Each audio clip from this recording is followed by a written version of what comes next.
आप देख रहे हैं नेटवर्क 33 राजकुमार के साथ। तो चलिए बढ़ते हैं आज की कहानी की ओर। आज की कहानी इंस्टाग्राम पर शेयर की है आजमगढ़ यूपी के रहने वाले इमरान जी ने।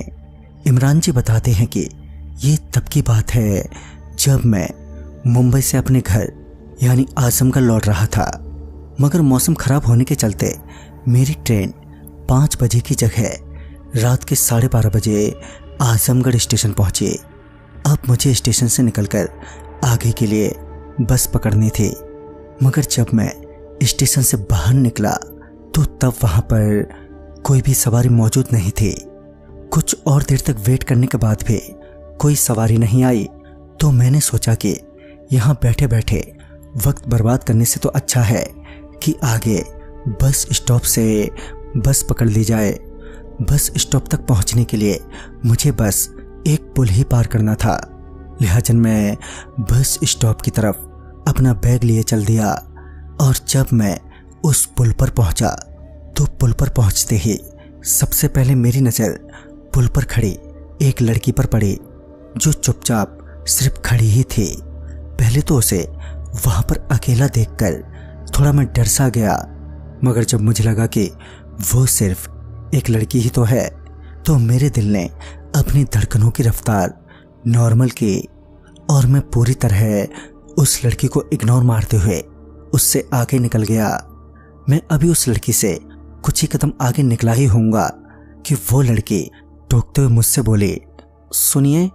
उसके सुनिए कहते ही मैं एकदम से रुका और धीरे से पीछे की ओर पलटते हुए बोला, जी आपने मुझसे कुछ कहा? इस पर वो मुस्कुराई और फिर बोले, हाँ वो आप कहाँ जा रहे हैं? इस पर मैंने कहा, ये बस स्टॉप तक, फिर वहाँ से आगे के लिए बस पकड़ लूँगा। इस पर वो बोले, ओ अच्छा, अगर आप बुरा ना माने तो मैं भी आपके साथ बस स्टॉप तक चल सकती हूँ। इस पर मैंने कहा, हाँ क्यों नहीं। और फिर हम दोनों बातें करते करते बस स्टॉप की तरफ बढ़ने लगे।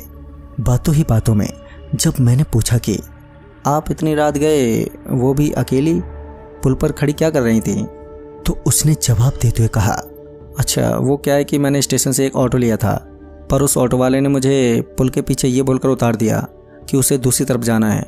मैंने उससे कहा भी कि मैं यहाँ अकेली कहाँ जाऊँगी, मगर उसने मेरी एक भी ना सुनी और वो चला गया। फिर कुछ देर बाद आप मिल गए। उसकी बात खत्म हुई और इसी बीच हम बस स्टॉप पहुँच गए, मगर वहाँ पर उस वक्त कोई बस नहीं लगी हुई थी। आसपास के लोगों से पूछने पर पता चला कि अभी तो कोई बस आने वाली नहीं है और सुबह के 7 बजे तक इंतज़ार करना पड़ेगा। मैंने भी सोचा चलो कोई बात नहीं, इंतज़ार ही कर लेते हैं, कि तभी वो लड़की बोली, यहीं बगल में मेरे अंकल का घर है, अगर आपको बुरा ना लगे तो चलिए मेरे साथ। इस पर मैंने कहा, जी धन्यवाद, मैं यहीं ठीक हूँ, आप परेशान ना होएं। मैंने इतना कहा ही था कि फिर जोरों की बारिश शुरू हो गई और बारिश के शुरू होते ही उस लड़की ने मेरा हाथ पकड़ा और वहाँ से मुझे ले जाने लगी।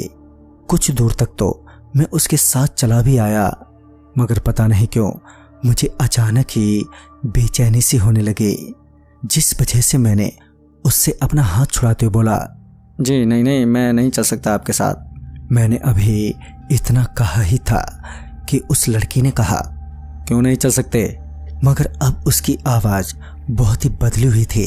फिर वो मेरी तरफ पलटी तो मैंने देखा कि अब उसके चेहरे पर बहुत से चोटों के निशान थे, मानो उसे बुरी तरह से मारा पीटा गया हो। इससे पहले मैं कुछ करता कि तभी वो लड़की एकदम से मेरे करीब आ गई और नीचे ढकेल दिया। मेरे नीचे गिरते ही वो मेरे सीने पर बैठ गई और मेरा गला दबाने लगी और देखते ही देखते मेरे आंखों के आगे अंधेरा छा गया। फिर जब मुझे होश आया तो मैं वहीं पड़ा हुआ था और मेरे आसपास कुछ लोग खड़े थे। मेरे होश में आते ही जब उन्होंने पूछा, अरे भाई क्या हुआ था तुम्हारे साथ, तो मैंने उन्हें सारी बात बताई। मेरी बातें सुनने के बाद एक लोकल आदमी ने बताया कि कुछ दिनों पहले पुल पर एक लड़की की नग्न अवस्था में लाश मिली थी। लोगों का कहना है कि वो कोई शहरी लड़की थी जो अपने घर लौट रही थी। रात का वक्त होने के कारण कुछ असामाजिक तत्व वालों ने उसका फायदा उठाया और उस लड़की को जान से मार डाला।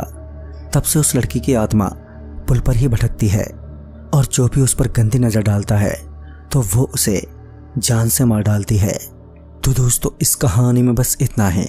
तब तक के लिए बाय एंड टेक केयर।